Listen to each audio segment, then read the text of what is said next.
Le contrat attendait sur le guéridon depuis l'aube, et personne n'avait jugé nécessaire de le lui lire.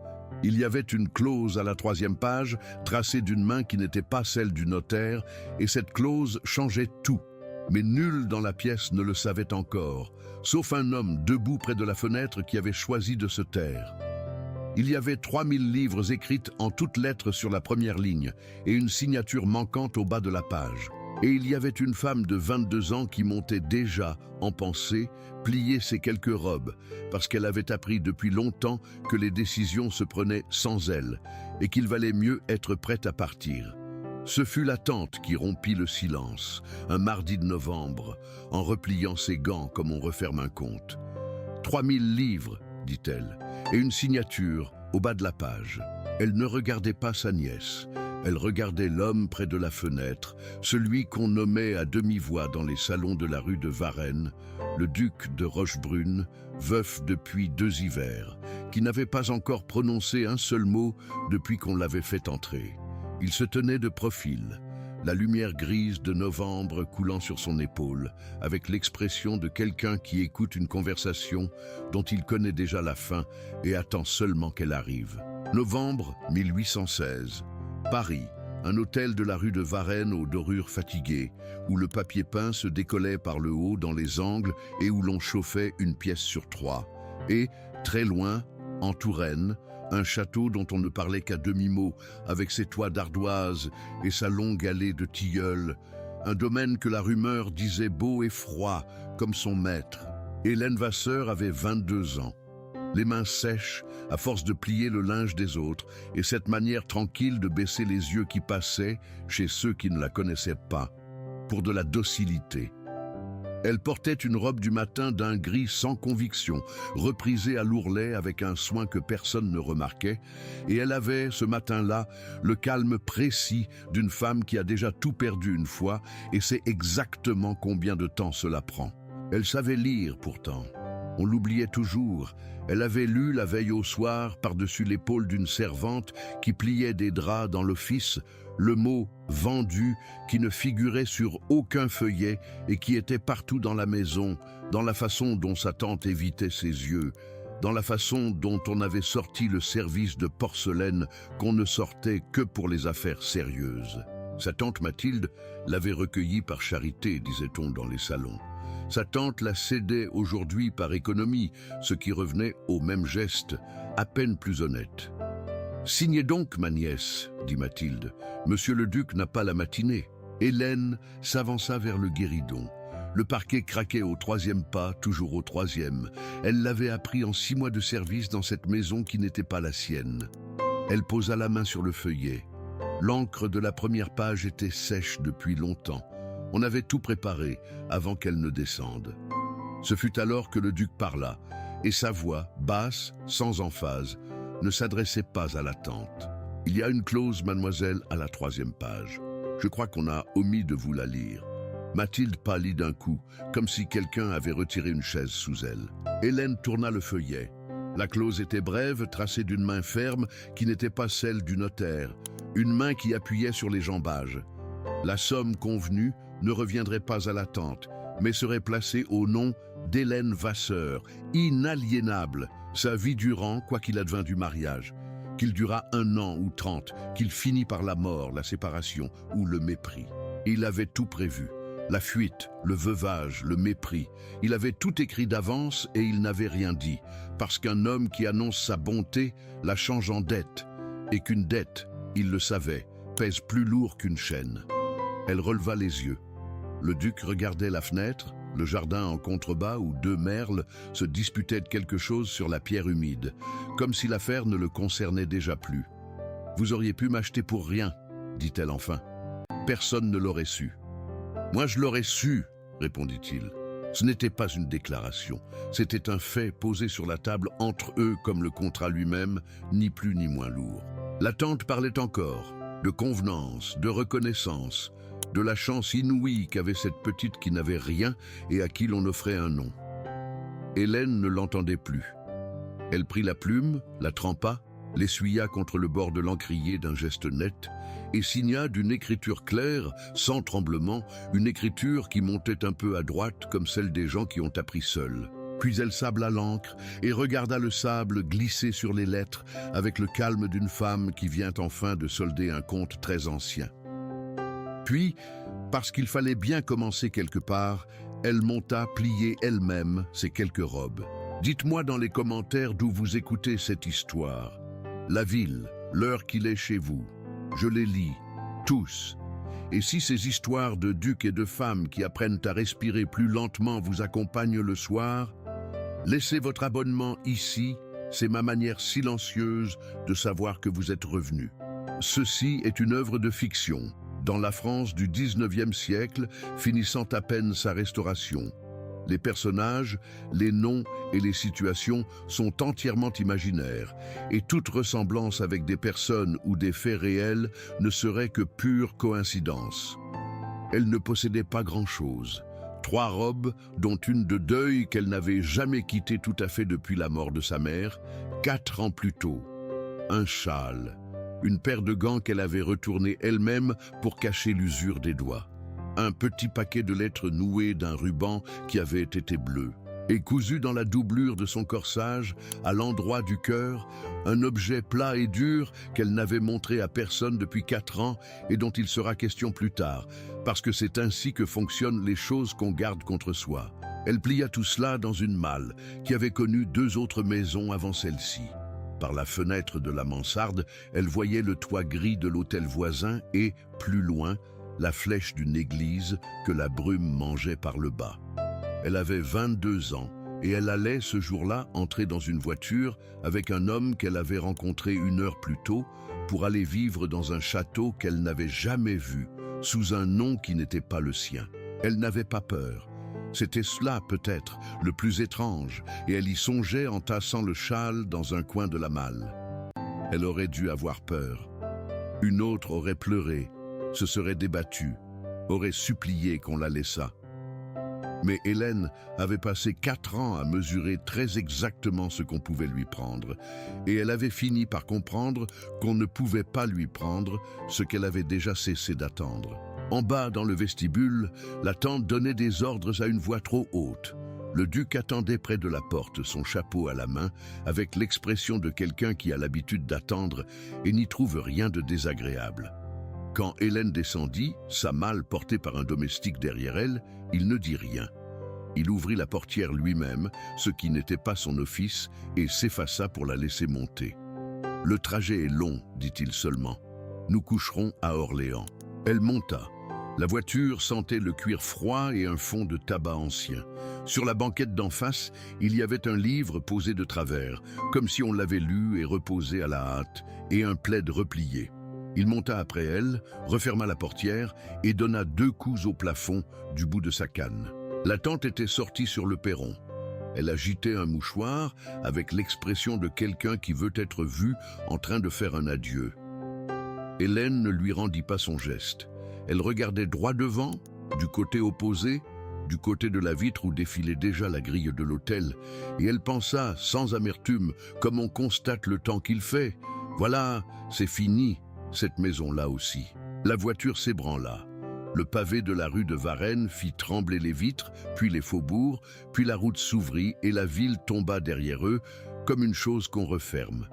Ils roulèrent longtemps sans parler. Il regardait par sa vitre, elle par la sienne.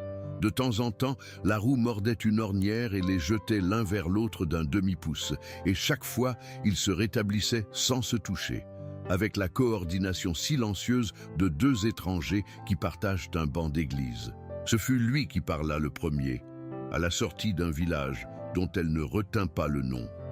« Vous n'avez rien demandé sur la maison où nous allons, dit-il. La plupart des gens demandent combien de pièces, combien de domestiques, s'il y a un piano. Je verrai en arrivant, dit-elle.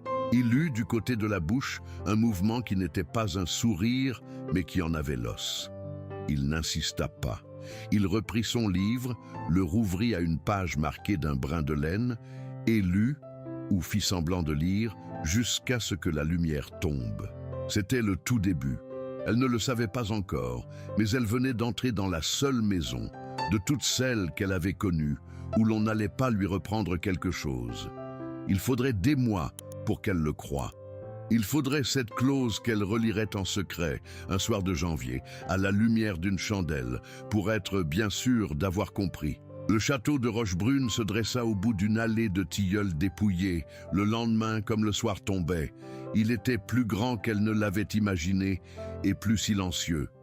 Il y avait de la lumière à 3 fenêtres seulement, en bas, et le reste de la façade était noir, avec cette obscurité particulière des maisons trop vastes pour ceux qui les habitent. Sur le perron, une femme les attendait, une lampe à la main, droite comme une clé dans une serrure. « Madame Ferrand, » dit le duc en descendant, « elle tient la maison depuis avant moi, depuis avant mon père, à vrai dire. » Madame Ferrand avait un visage de bois poli, sans âge, et 2 yeux qui firent le tour d'Hélène en une seconde et n'en laissèrent de rien paraître. Elle inclina la tête du strict degré qu'exigeait la fonction, pas un de plus. « Madame la duchesse, » dit-elle. Le mot tomba dans le froid et y resta. Personne n'avait encore appelé Hélène ainsi.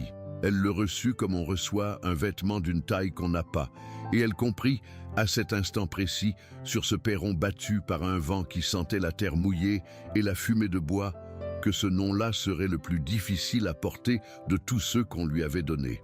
« Bonsoir, Madame Ferrand, » dit-elle. Et ce fut tout. On la fit entrer.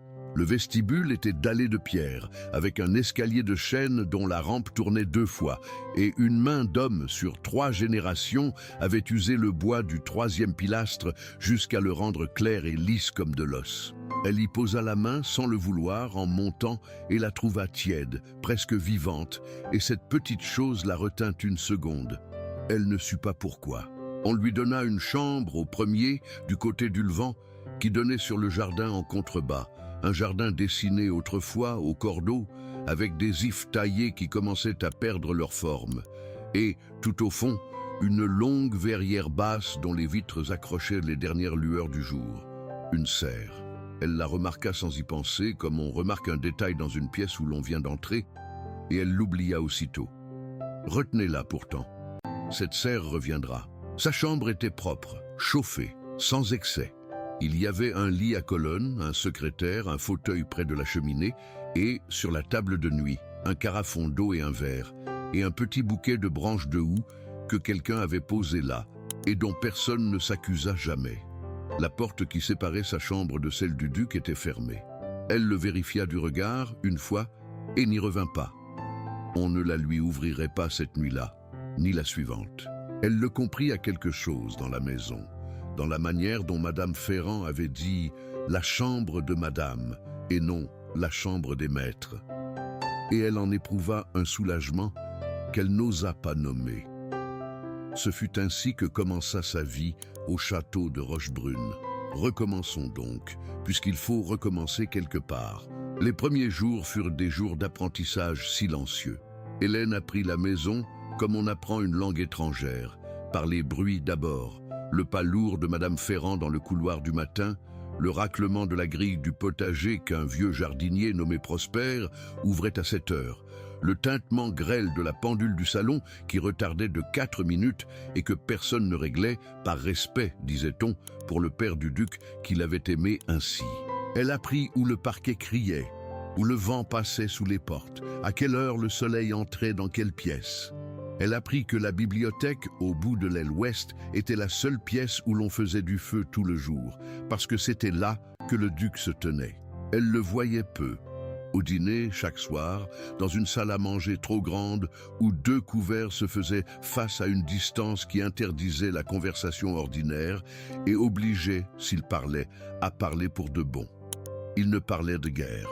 Il demandait si elle avait ce qu'il lui fallait. Elle répondait que oui, on servait, on desservait, la pendule retardait de 4 minutes. Du côté de la fenêtre, quand la nuit était claire, on voyait la lune poser une barre pâle sur le jardin, et Hélène regardait souvent de ce côté-là plutôt que de son côté à lui, parce qu'il était plus facile de regarder la lune qu'un homme dont on ne savait rien. Car elle ne savait rien de lui. Voilà ce qui la travaillait les premières semaines dans le silence de sa chambre. Elle savait qu'il était veuf depuis 2 hivers. Elle savait, par un mot échappé de Madame Ferrand, qu'il avait été très changé depuis. Elle ne savait pas de quoi était morte la première duchesse, ni pourquoi les portraits de l'aile étaient tous tournés contre le mur, ni pourquoi il avait acheté, car c'était bien un achat. Elle ne se le cachait pas, une femme sans dot, sans nom, sans rien, quand il aurait pu épouser la moitié des héritières du faubourg. Il y avait quelque chose dans le visage du duc qu'elle ne parvenait pas à nommer. Il y avait quelque chose dans ses silences qui n'était pas de l'indifférence, elle en aurait juré, mais qui n'était pas non plus de la douceur. C'était comme un homme qui tient une porte fermée de l'intérieur et écoute ce qui se passe derrière. Il y avait quelque chose dans la manière qu'il avait de reposer sa fourchette sans bruit, de ne jamais élever la voix, de remercier les domestiques par leur nom, qui ne cadrait pas avec l'homme froid que la rumeur lui prêtait. Elle n'avait pas le vocabulaire encore pour dire ce qu'elle voyait. Elle se contentait de l'observer du bout de la table, avec la patience d'une femme qui a appris que les gens se révèlent dans ce qu'ils font quand ils croient qu'on ne regarde pas. Un matin de la 2e semaine, elle descendit plus tôt que d'ordinaire et trouva la bibliothèque déjà éclairée. Elle crut la pièce vide. Elle entra. Sur la grande table du milieu, il y avait des registres ouverts, des colonnes de chiffres tracées à la main et une lettre sous un presse-papier de verre. Elle n'eut pas le temps de lire quoi que ce fût. Le duc était là, dans le renfoncement de la fenêtre, un livre à la main, et il l'avait vu avant qu'elle ne le vît. « Vous êtes matinale, dit-il. »« Je ne dormais plus, répondit-elle. Je vous demande pardon. Je croyais la pièce vide. Elle est à vous aussi, cette pièce. » Il referma son livre sur son doigt. « Vous lisez ?» C'était la première vraie question qu'il lui posait. « Oui, dit-elle. »« Quoi ? Ce qui me tombe sous la main ?» Elle hésita, puis, parce qu'il attendait, parce qu'il avait l'expression de quelqu'un qui veut réellement la réponse et non la politesse, « Ma mère avait des livres. Pas beaucoup. 6 ou 7.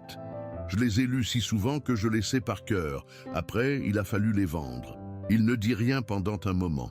Il regarda le mur de livres derrière elle, du sol au plafond, 2 étages reliés par un petit escalier de fer forgé qui menait à une galerie. Et il y avait là de quoi lire pendant 20 vies. « Prenez ce que vous voulez, dit-il enfin. Il n'y a pas de liste, personne ne compte. » Ce fut, pensa-t-elle plus tard, le premier cadeau qu'il lui fit, et le plus grand, et il ne le sut sans doute jamais. Elle prit un livre ce jour-là, puis un autre. La bibliothèque devint le lieu où elle passait ses matinées, dans un fauteuil près de la fenêtre, pendant qu'il travaillait à ses registres à l'autre bout de la pièce. Ils ne se parlaient pas. Ils partageaient le silence comme on partage un feu, chacun sur son bord, et elle découvrit que ce silence-là n'avait rien de pesant, qu'il était le genre de silence qui ne demande pas de compagnie et n'en refuse pas non plus. Mais il y avait cette lettre sous le presse-papier de verre. Elle revenait souvent. Certains matins, elle était là. D'autres, non. Le duc la lisait parfois, longuement, sans la retourner, avec l'expression de quelqu'un qui relit une chose qu'il connaît par cœur pour vérifier qu'elle n'a pas changé. Et un jour où il s'absenta un instant, appelé par Prosper pour une affaire de mur écroulé au fond du parc, Hélène resta seule dans la pièce avec cette lettre et elle eut pour la première fois de sa vie de la maison une tentation qu'elle dut combattre. Elle ne la lut pas. Elle s'approcha pourtant.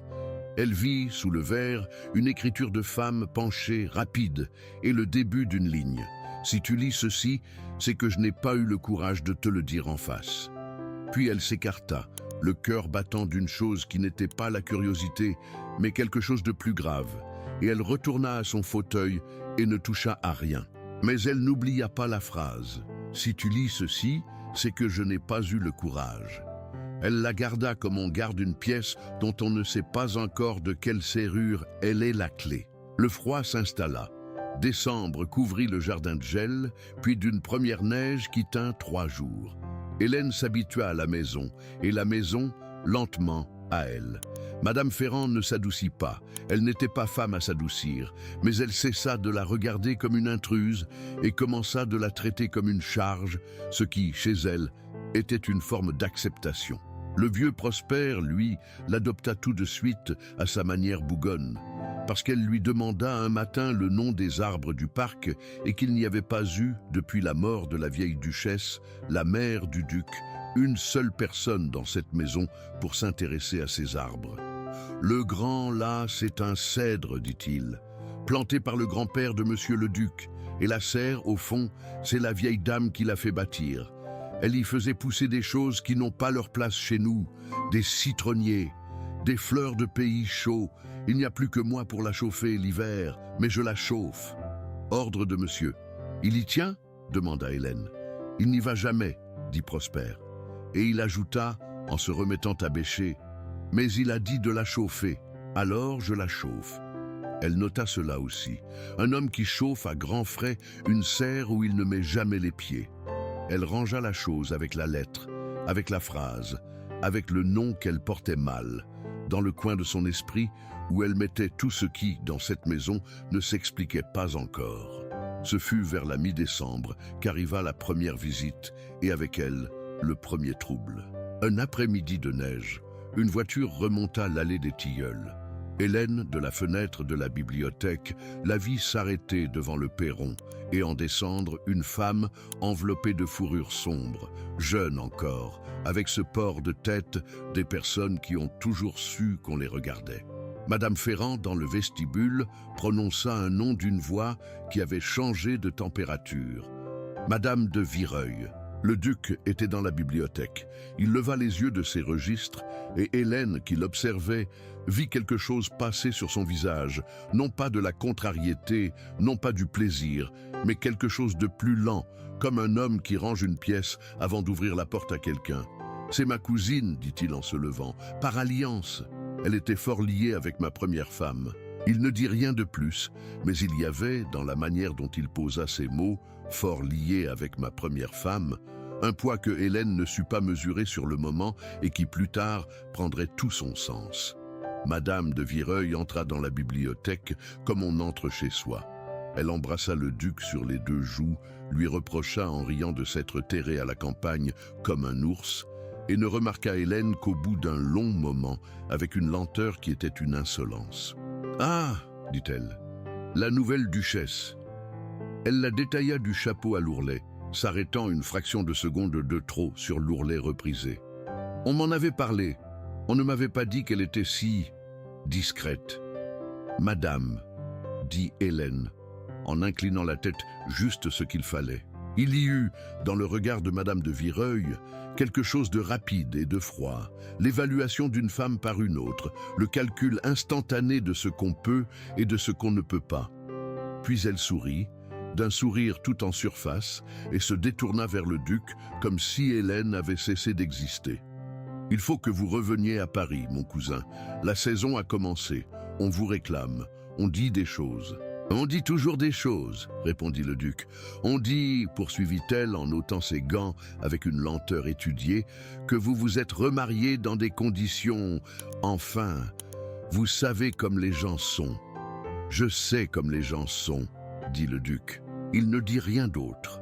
Il ne défendit pas Hélène, mais il ne se défendit pas non plus, et il y avait dans son immobilité près de la cheminée quelque chose qui fit taire Madame de Vireuil une seconde, comme si elle avait poussé une porte et rencontré un mur. Elle resta 2 jours.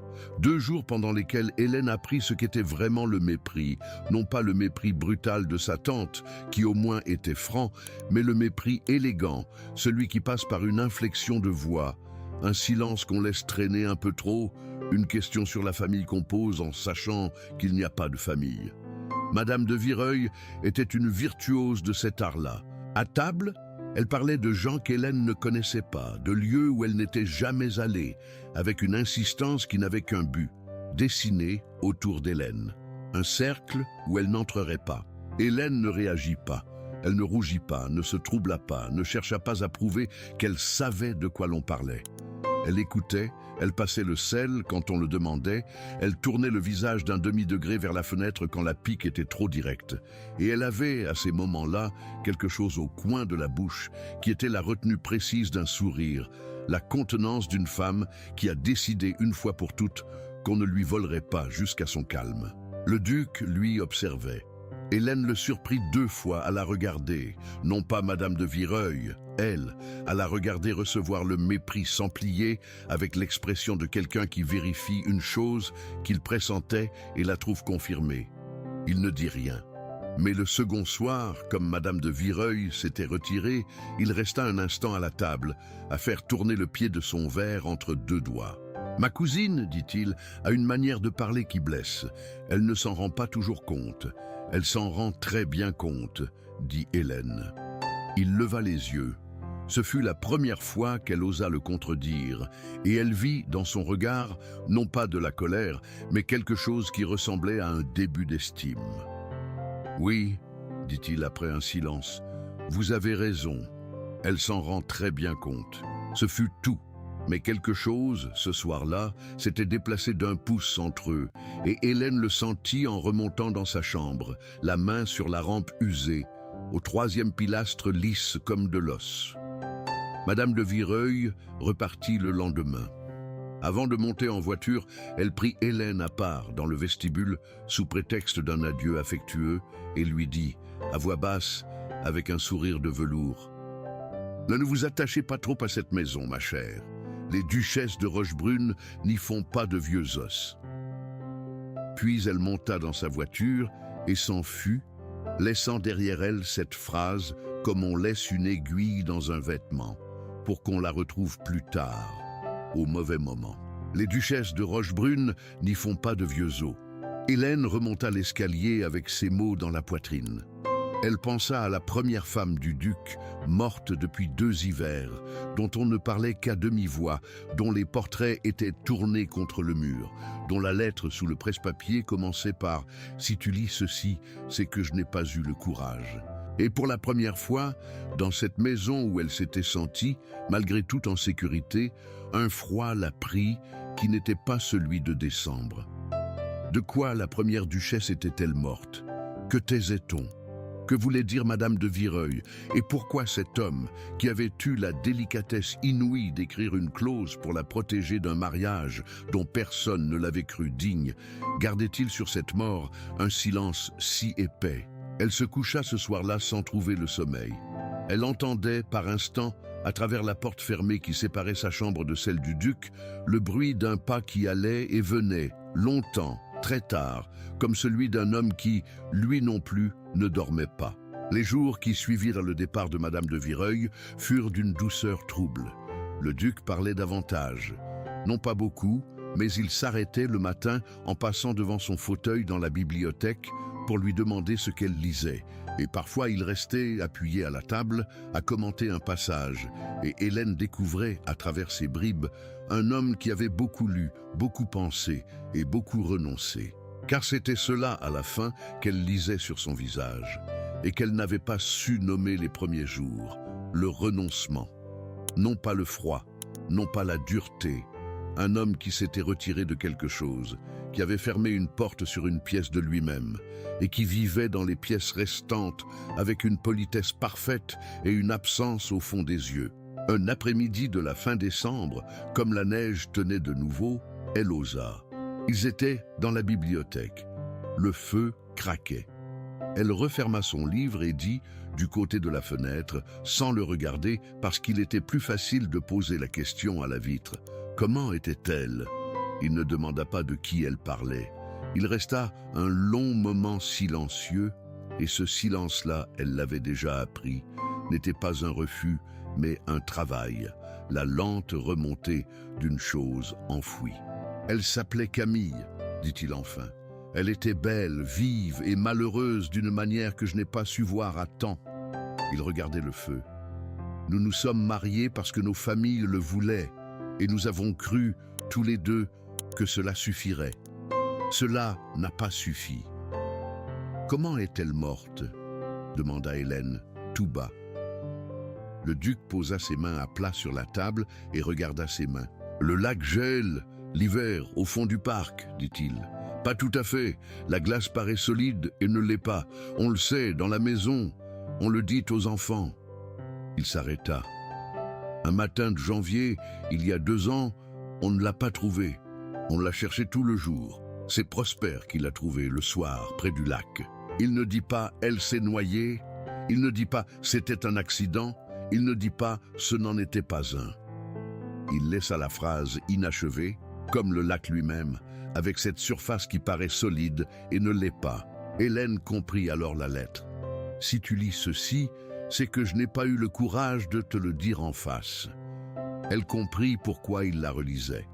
Elle comprit le poids qu'il portait, non pas le chagrin d'un veuf, mais quelque chose de plus lourd, le doute d'un homme qui se demande, chaque matin depuis 2 ans, ce qu'il aurait pu voir, ce qu'il aurait pu empêcher, ce qu'il n'avait pas su lire à temps sur le visage d'une femme malheureuse.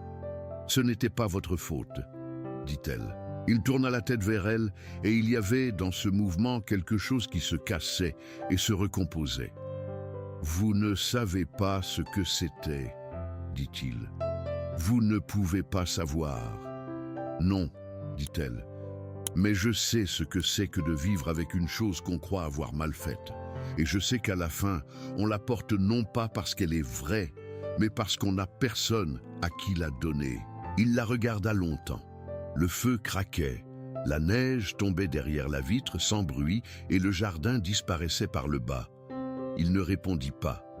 Mais il y avait dans son silence quelque chose qui n'y était pas une minute plus tôt. Et Hélène sut qu'elle venait de toucher, à travers une porte fermée depuis 2 ans, quelque chose de vivant. Ce soir-là, pour la première fois, il ne dîna pas à l'autre bout de la table.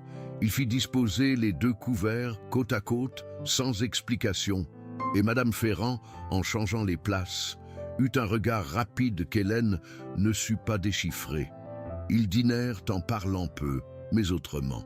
La distance qui avait interdit la conversation était tombée, et avec elle quelque chose d'autre, une raideur, une garde. Janvier vint. Et avec janvier, la première vraie épreuve.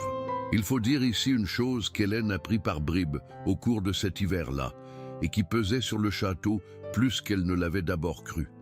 Le duc de Rochebrune n'était pas riche comme la rumeur le disait. Le domaine était grand mais grevé. Le père du duc avait mal placé, avait joué, avait emprunté, et à sa mort, il avait laissé, sous les dorures, un fonds de dette que son fils avait passé 10 ans à éponger. Ferme après ferme, arpent après arpent.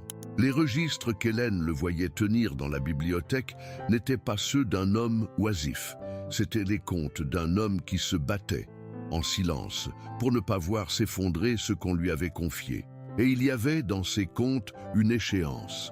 Elle finit par le comprendre un matin de janvier en voyant la lettre, non plus celle de la morte, mais une autre, à en tête d'une banque de Paris, posée sur la table et le visage du duc penché dessus, avec l'expression d'un homme qui compte pour la 3e fois une somme qui ne change pas. « Il y a un problème ?» demanda-t-elle.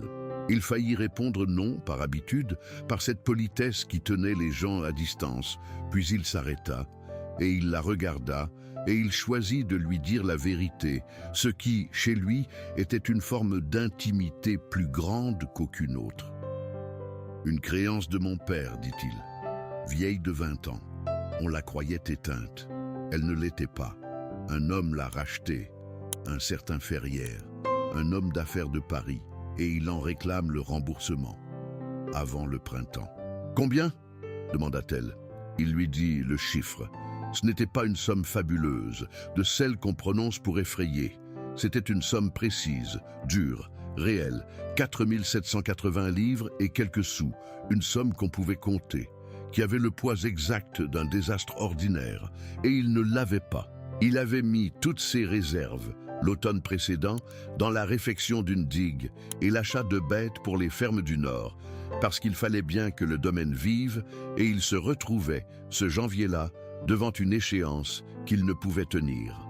« Que ferez-vous » demanda Hélène. « Je vendrai les terres du plateau, dit-il. C'est ce qui reste de plus vendable.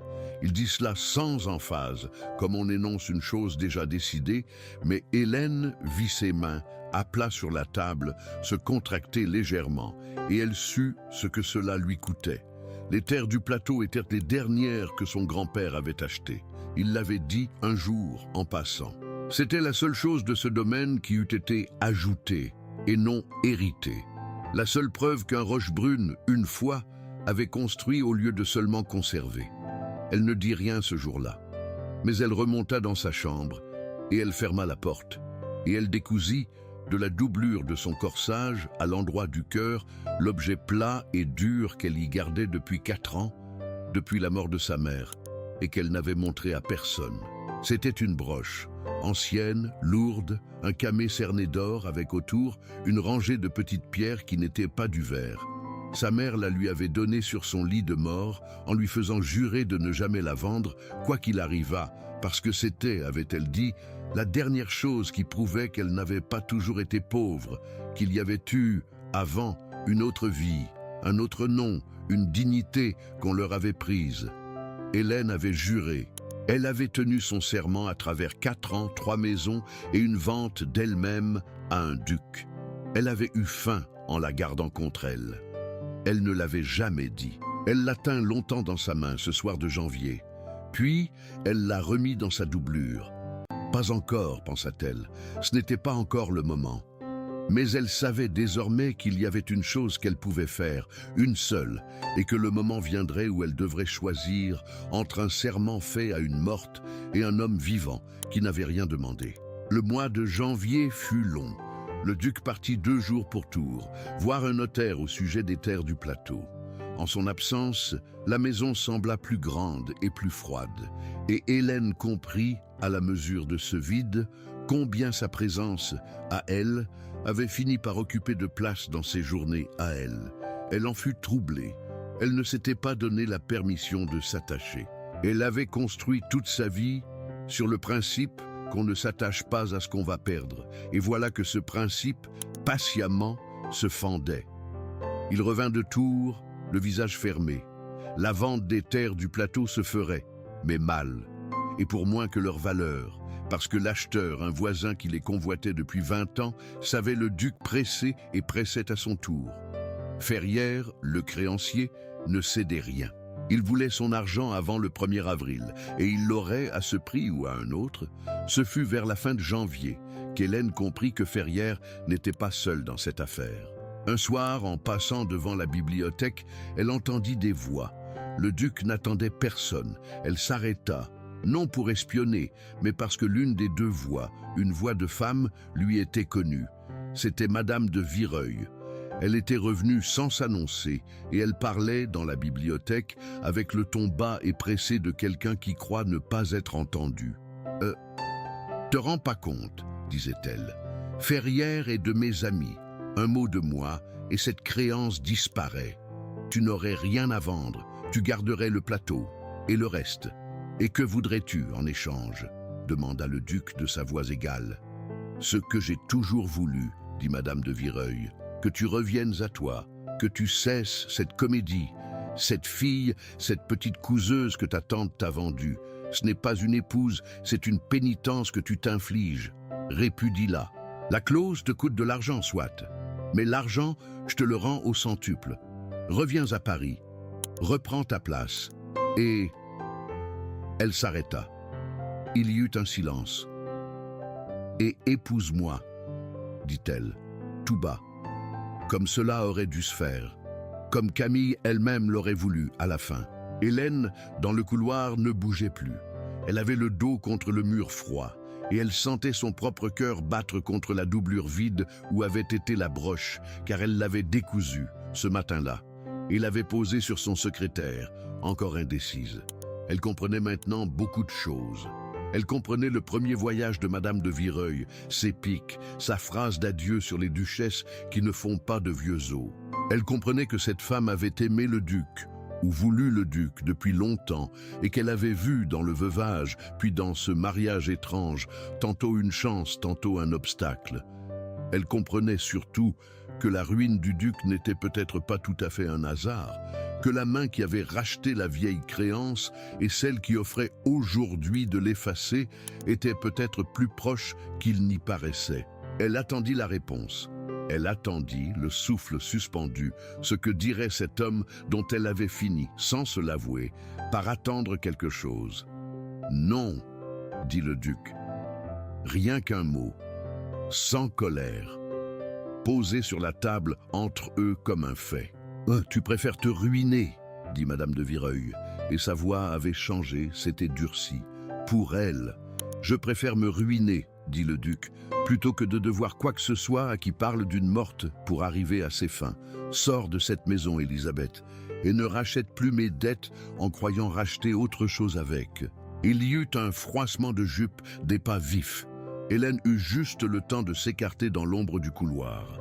Madame de Vireuil sortit de la bibliothèque, le visage blanc de rage, et passa près d'elle sans la voir ou en feignant de ne pas la voir. À la porte du vestibule, pourtant, elle se retourna et lança dans le noir, à la cantonade, d'une voix qu'elle voulait légère et qui tremblait. « Il croit la protéger, il ne fait que la garder plus près, le temps que le lac gèle de nouveau. » Puis, elle sortit dans la nuit, et la porte se referma sur le froid. Hélène resta longtemps immobile. Cette phrase, « le temps que le lac gèle de nouveau », était la plus cruelle qu'on lui eût jamais dite, et la plus habile, parce qu'elle ne pouvait pas y répondre, parce qu'elle réveillait, malgré elle, toutes les questions qu'elle avait cru apaiser. Elle pensa au lac. Elle pensa à Camille. Elle pensa qu'elle vivait dans une maison où une femme était morte l'hiver, dans l'eau, sans qu'on sût jamais tout à fait comment, et qu'elle-même y était entrée vendue par une nuit de novembre, avec pour seule garantie une clause dans un contrat. Elle aurait pu, cette nuit-là, avoir peur pour de bon. Une autre serait partie. Elle avait désormais de quoi partir, une somme à son nom, inaliénable, sa vie durant. Elle pouvait quitter le château au matin, prendre une chambre en ville, vivre libre et seule et sans reproche. La clause qu'il avait écrite pour la protéger d'un mauvais mariage la protégeait aussi de lui, s'il fallait s'en protéger. Elle monta dans sa chambre. Elle prit la broche sur le secrétaire, elle la tint dans le creux de sa main, ce dernier lien avec sa mère, avec cette dignité qu'on leur avait volée. Et elle pensa à ce qu'elle avait entendu derrière la porte. Un homme qui préférait se ruiner plutôt que de devoir sa fortune à un mensonge. Un homme qui avait dit non quand tout, l'argent, le confort, la paix, lui commandaient de dire oui. Elle ne crut pas Madame de Vireuil.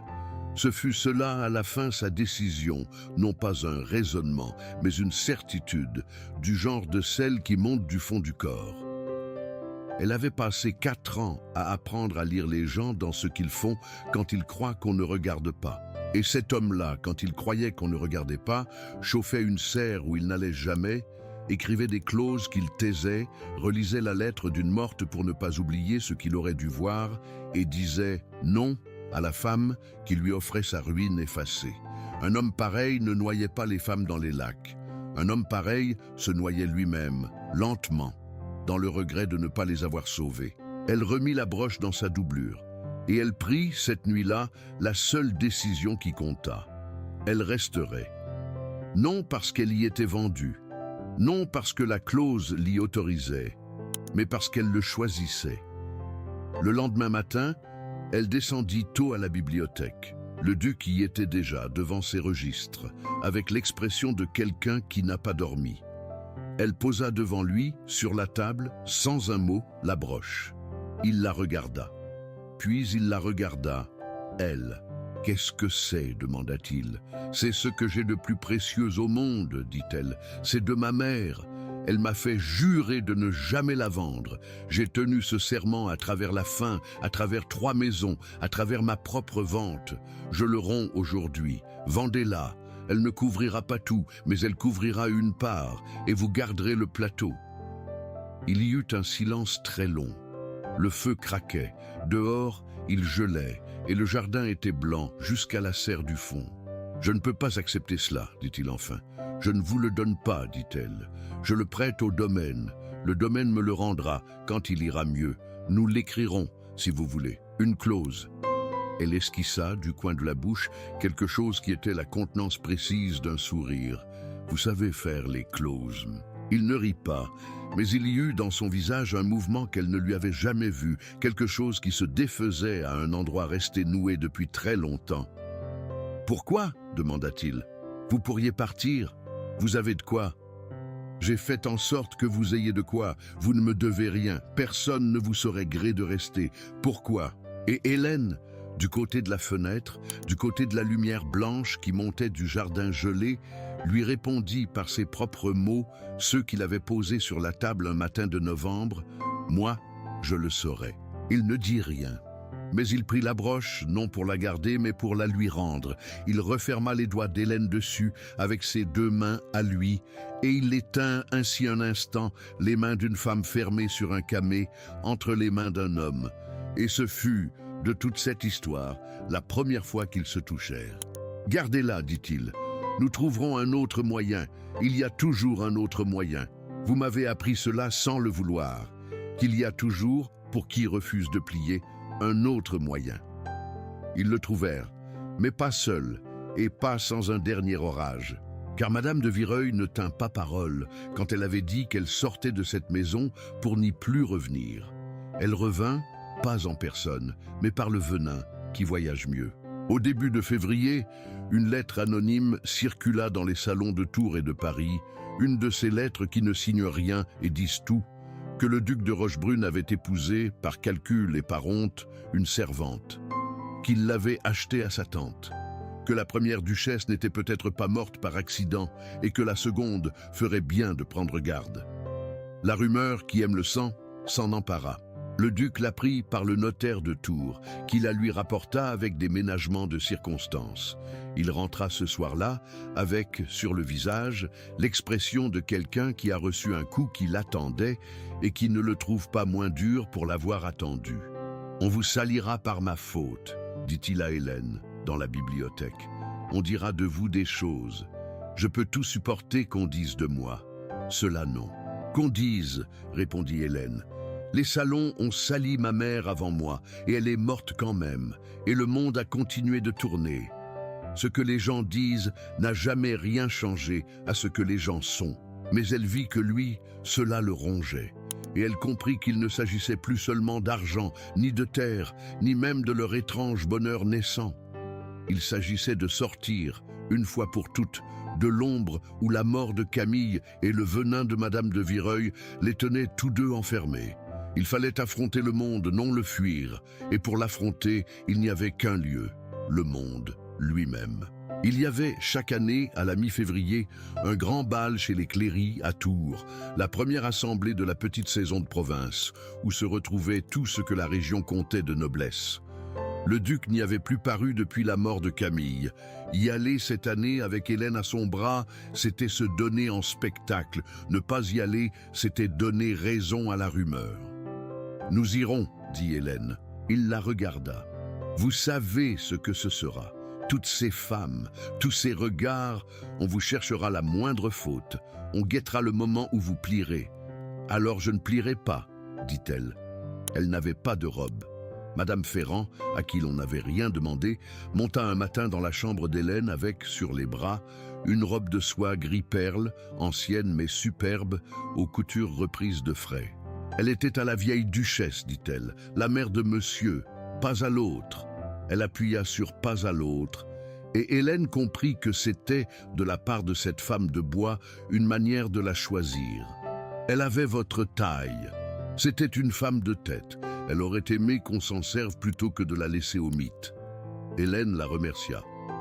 Madame Ferrand, à la porte, s'arrêta. « Ils vont vous regarder comme une bête curieuse, madame, dit-elle. Tenez-vous droite. Une bête curieuse qui se tient droite finit toujours par lasser ceux qui la regardent. » Le soir du bal, dans la grande salle des Cléry, tout se passa comme le duc l'avait prédit et autrement. Quand ils entrèrent, il y eut ce fléchissement de la rumeur qui est pire que le silence, ce bruissement de ceux qui, du même mouvement, cessent de parler d'une chose parce qu'elle vient d'entrer. Les regards convergèrent. On chercha la servante sous la soie, on chercha la faute, l'accent, le geste maladroit, la preuve qu'elle n'était pas à sa place. On ne la trouva pas. Hélène traversa la salle au bras du duc avec la lenteur exacte qu'il fallait, ni trop vite comme celle qui fuit, ni trop lentement comme celle qui défie. Elle salua d'un signe de tête ceux qu'on lui présentait, du degré précis dû à chacun, ni un de plus ni un de moins. Et cette justesse-là, qu'aucune leçon n'enseigne et qui vient du seul respect de soi, désarçonna ceux qui étaient venus pour rire. Elle avait passé 4 ans à servir dans des maisons où l'on donnait des bals. Elle en connaissait les codes mieux que les invités, parce qu'elle les avait appris du côté où l'on ne pardonne pas la faute. Et Madame de Vireuil était là. Bien sûr qu'elle était là, au centre d'un cercle, en grand éclat, guettant. Vers le milieu de la soirée, elle s'approcha, et devant témoins, avec un sourire de miel, elle porta le coup qu'elle préparait depuis des semaines. « Duchesse, dit-elle assez haut pour qu'on entendît, on me dit que vous avez servi autrefois. Chez les Marsac, n'est-ce pas? Comme lingère. Quelle ascension! Cela doit vous faire un effet étrange ce soir, de danser là où vous auriez, il y a peu, plié les nappes. » Le cercle se tut. C'était le moment où Hélène devait ou bien nier et se couvrir de ridicule car c'était vrai, ou bien rougir et donner à voir sa honte. Tous attendaient l'un ou l'autre. Elle ne fit ni l'un ni l'autre. « C'est exact, madame, dit-elle d'une voix claire, sans se troubler. J'ai plié des nappes chez les Marsac et beaucoup d'autres choses, dans beaucoup d'autres maisons. J'ai appris là, entre autres, à reconnaître une belle soie d'une soie commune et à voir sous une robe le soin qu'on a mis à la reprendre. » Elle laissa passer un temps, un seul, et ajouta du côté de la fenêtre, avec quelque chose au coin de la bouche qui était la contenance précise d'un sourire. « C'est un savoir qui sert, dans le monde. On y rencontre plus de reprises qu'on ne croit. » Il y eut dans le cercle ce petit silence qui précède le rire, puis le rire, mais il ne fut pas pour elle. Quelqu'un, une vieille comtesse à l'œil vif, laissa échapper un ricochet de gaieté, et l'assemblée, qui aime par-dessus tout voir tomber celui qui a voulu faire tomber, se rangea en un instant du côté de la femme qui n'avait pas plié. Madame de Vireuil comprit qu'elle avait perdu. Elle sourit encore, mais son sourire était de verre, et elle s'éloigna sous prétexte d'un ami à saluer, et on ne la revit guère de la soirée. Le duc, qui n'avait pas dit un mot, offrit alors son bras à Hélène pour la contredanse qui s'ouvrait. Ils dansèrent.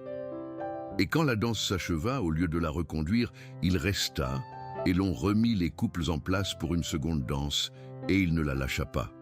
2 danses de suite. Dans une assemblée de province, c'était une déclaration plus forte qu'aucune parole.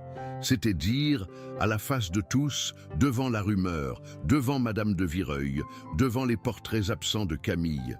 « Celle-ci est ma femme, et je la choisis. » La salle le vit, la salle le comprit, et la rumeur, ce soir-là, changea de sens, comme le vent tourne, et commença de raconter une autre histoire, celle d'un duc que l'on avait cru brisé et qui s'était remarié à la surprise de tous par quelque chose qui ressemblait de très près à de l'amour. Ils rentrèrent tard dans la nuit, en voiture, à travers la campagne gelée. Ils ne parlaient pas.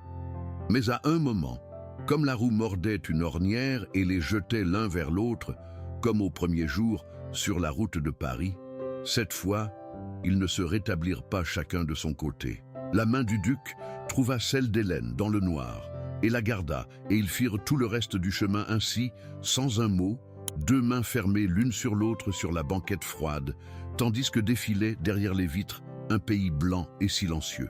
L'affaire de la créance se dénoua au début de mars, et ce fut, d'une certaine façon, Madame de Vireuil qui la dénoua sans le vouloir. Car dans son dépit, après le bal, elle avait trop parlé, et un mot rapporté à un autre finit par établir ce que le duc soupçonnait, que Ferrières, le créancier, avait racheté la vieille dette sur le conseil et avec l'argent d'Élisabeth de Vireuil elle-même, dans l'espoir d'acculer le duc et de le racheter, lui, en échange de son sauvetage. C'était un montage laid et fragile dès qu'on le mettait au jour. Le duc, avec l'aide du notaire de Tours, n'eut qu'à laisser entendre dans les bons salons qu'il connaissait l'origine des fonds pour que Ferrières, soucieux de sa réputation d'homme d'affaires honnête, préférât un arrangement. La créance fut rééchelonnée sur 5 ans à des conditions honorables. Le plateau fut sauvé. La broche resta dans la doublure du corsage d'Hélène, à l'endroit du cœur, où elle est encore. Le printemps vint lentement, comme il vient en Touraine, par des reculs et des rémissions. Un jour de soleil pour 3 de pluie. Le jardin sortit du gel. Et un matin de la fin mars, comme Hélène traversait le parc, elle vit que la porte de la serre, au fond, était ouverte. Et de la fumée montait doucement du petit poêle que Prosper y entretenait depuis toujours. Elle entra. Il faisait chaud sous la verrière, d'une chaleur humide et verte qui n'était d'aucune saison. Il y avait là des citronniers, en pot, un peu maigres, quelques plantes du midi, et une vigne folle courant sous le toit de verre. Et il y avait le duc, en manche de chemise, une bêche à la main en train de retourner la terre d'un carré long resté nu depuis 2 ans. Il ne l'avait pas entendu entrer. Elle le regarda un moment, cet homme qu'on disait froid, qui n'était jamais entré dans cette serre depuis la mort de sa femme et qui l'avait pourtant fait chauffer, tout ce temps, comme on garde un feu allumé pour quelqu'un qui ne reviendra pas, et qui ce matin-là y était entré enfin et retournait la terre avec l'expression de quelqu'un qui recommence quelque chose de très ancien et de très abandonné. Il leva les yeux.